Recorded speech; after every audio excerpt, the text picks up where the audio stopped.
Are there any questions? Yeah. What the hell was that? Any other questions? Dr. Sheldon Cooper here. I am the lead author of this particular paper. Thank you.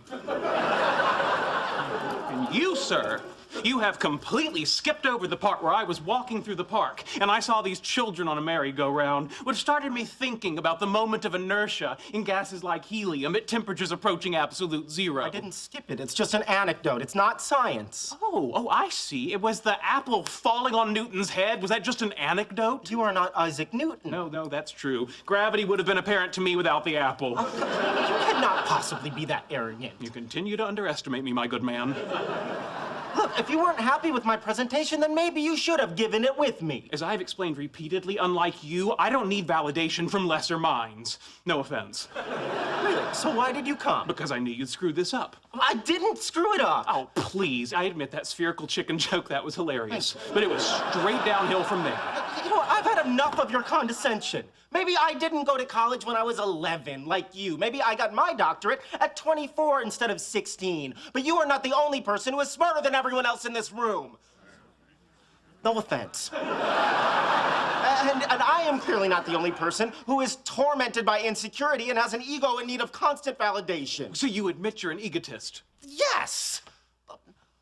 My name is Dr. Leonard Hofstadter, and I could never please my parents, so I need to get all my self-esteem from strangers like you. But he's worse! Okay, that is it. Stop it. You cannot blow up my head with your mind. Then I'll settle for an aneurysm. Stop it. You hit me. You saw that he hit me. Trying to blow up my head. So it was working. It wasn't. It was not. You are a nutcase. Oh, see about that. Heads up, you people in the front row. This is a splash zone. Stop it. Quit it.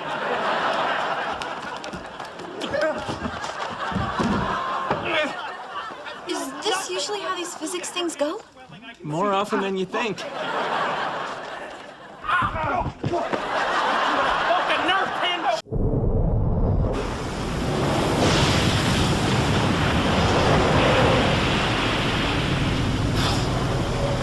Sheldon, it's not a great time. What do you want? Hello to you, too. I'm sorry, but this is important. What is it? Back to the Future 2 was in the Back to the Future 3 case. And Back to the Future 3 was, get this, in the Back to the Future 2 case. So, did you do that? Or am I in the house with an intruder? Sheldon, I gotta go inside. It's getting rough out here. You're dodging the question. I knew it was you. What was that? What was what? This isn't a very good connection, but it sounded like someone just released a kraken. Okay, I'm hanging up now. You know there's no such thing as a kraken.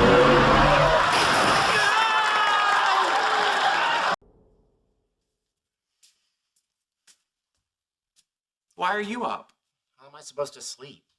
Been married less than 24 hours and my wife isn't speaking to me. Perhaps you can think of this in a more positive light. In one day, you've managed to do what it takes many couples decades to achieve. Hi. Hey, You couldn't sleep either? of course not. Me neither. No, but I just had a tickle in my throat. Not profound marital problems. What are we gonna do? I don't know. Please tell me how I can fix it. I'm glad you asked. As I see it, there's a simple solution. Your lips had a dalliance with the lips of another woman. It seems only logical that to restore balance to the relationship, you should find another man and dally with him. And by dally, I mean some hardcore mouth-on-mouth action. Okay, that is the stupidest thing I've ever heard. I actually think he's onto something. Well, you can't be serious. Just because I messed up and made out with a girl, you're gonna do the same with a random guy? I'm currently single. That's true, you are. What is happening? I will tell you what is happening. I am saving my best friend's marriage.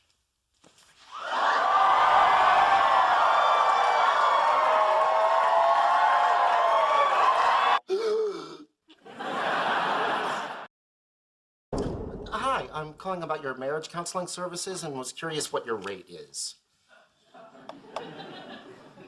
Really? Okay, is there any kind of discount for length of marriage? We're just talking hours here. Hi. Call you back. Hey, Can we talk? I would love that. All right. Look, I'm sorry I said I was okay with everything before we got married. I hate that we're going through this, but I don't know what to do. If you don't mind waiting for a Groupon, we can try marriage counseling. Hello. Hey, buddy, can we have some privacy? No, of course. Wouldn't want to intrude. This is yours.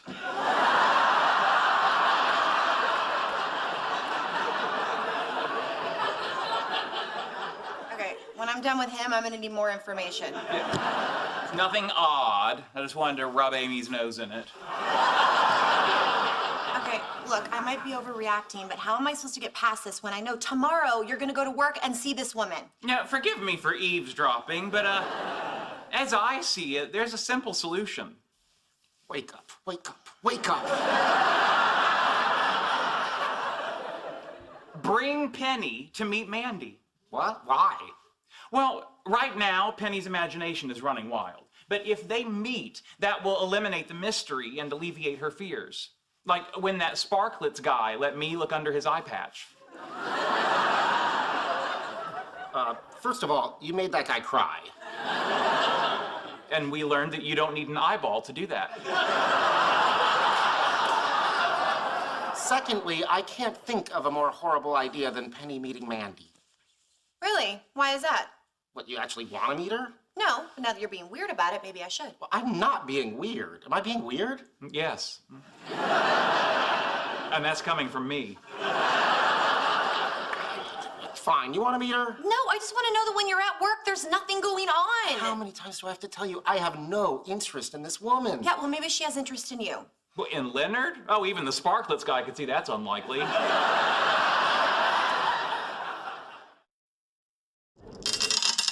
Oh, guys, I just remembered I got you some Hawking souvenirs. What are these? Gears and springs from his wheelchair. Pretty cool, huh? Oh, that's amazing! Yeah, I made an adjustment on the motor drive, and when I was putting it back together, I could not for the life of me figure out where they went. I did it. Had to go to 3 clothing stores, but we finally found a dress that could envelop your mother. I should have sent you to the custom car cover place in Altadena. They have her pattern on file. Humorous. Now, will you please present my paper to Professor Hawking? I don't know. Oh, for heaven's sake. I did your laundry. I pee-pee-proofed your belt buckles. I even sprained my wrist helping your mother lift her bosom.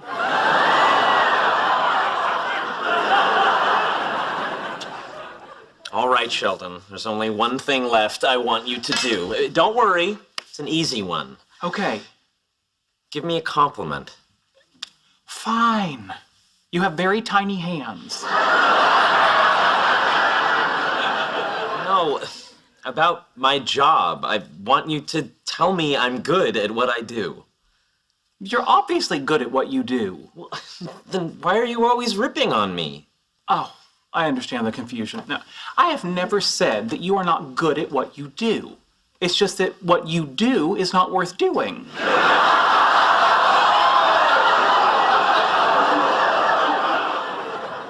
It's nicer than anything he's ever said to me. I'd take it and run. Thank you, Sheldon. Now, will you give my paper to Hawking? Sorry, I can't. Why not? I gave it to him 3 days ago. He was really impressed. He wants to meet you. All right, then. Thank you, Howard. Please let Professor Hawking know that I'm available at his earliest convenience. Thought he might be a little more excited. Give it a second.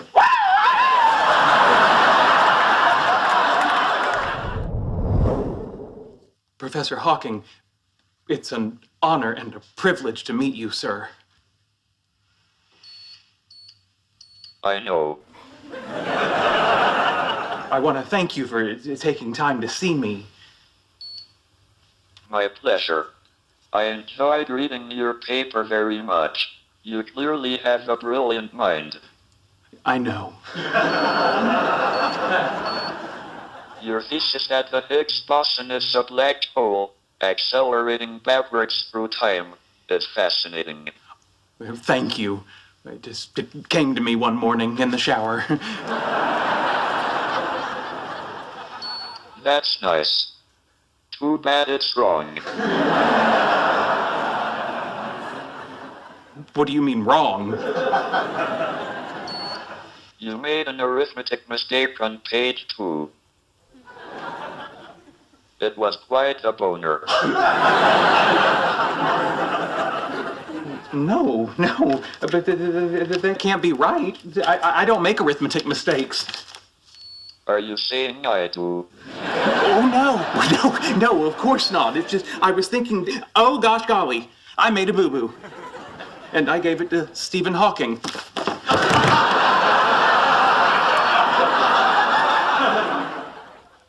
Great. Another faint.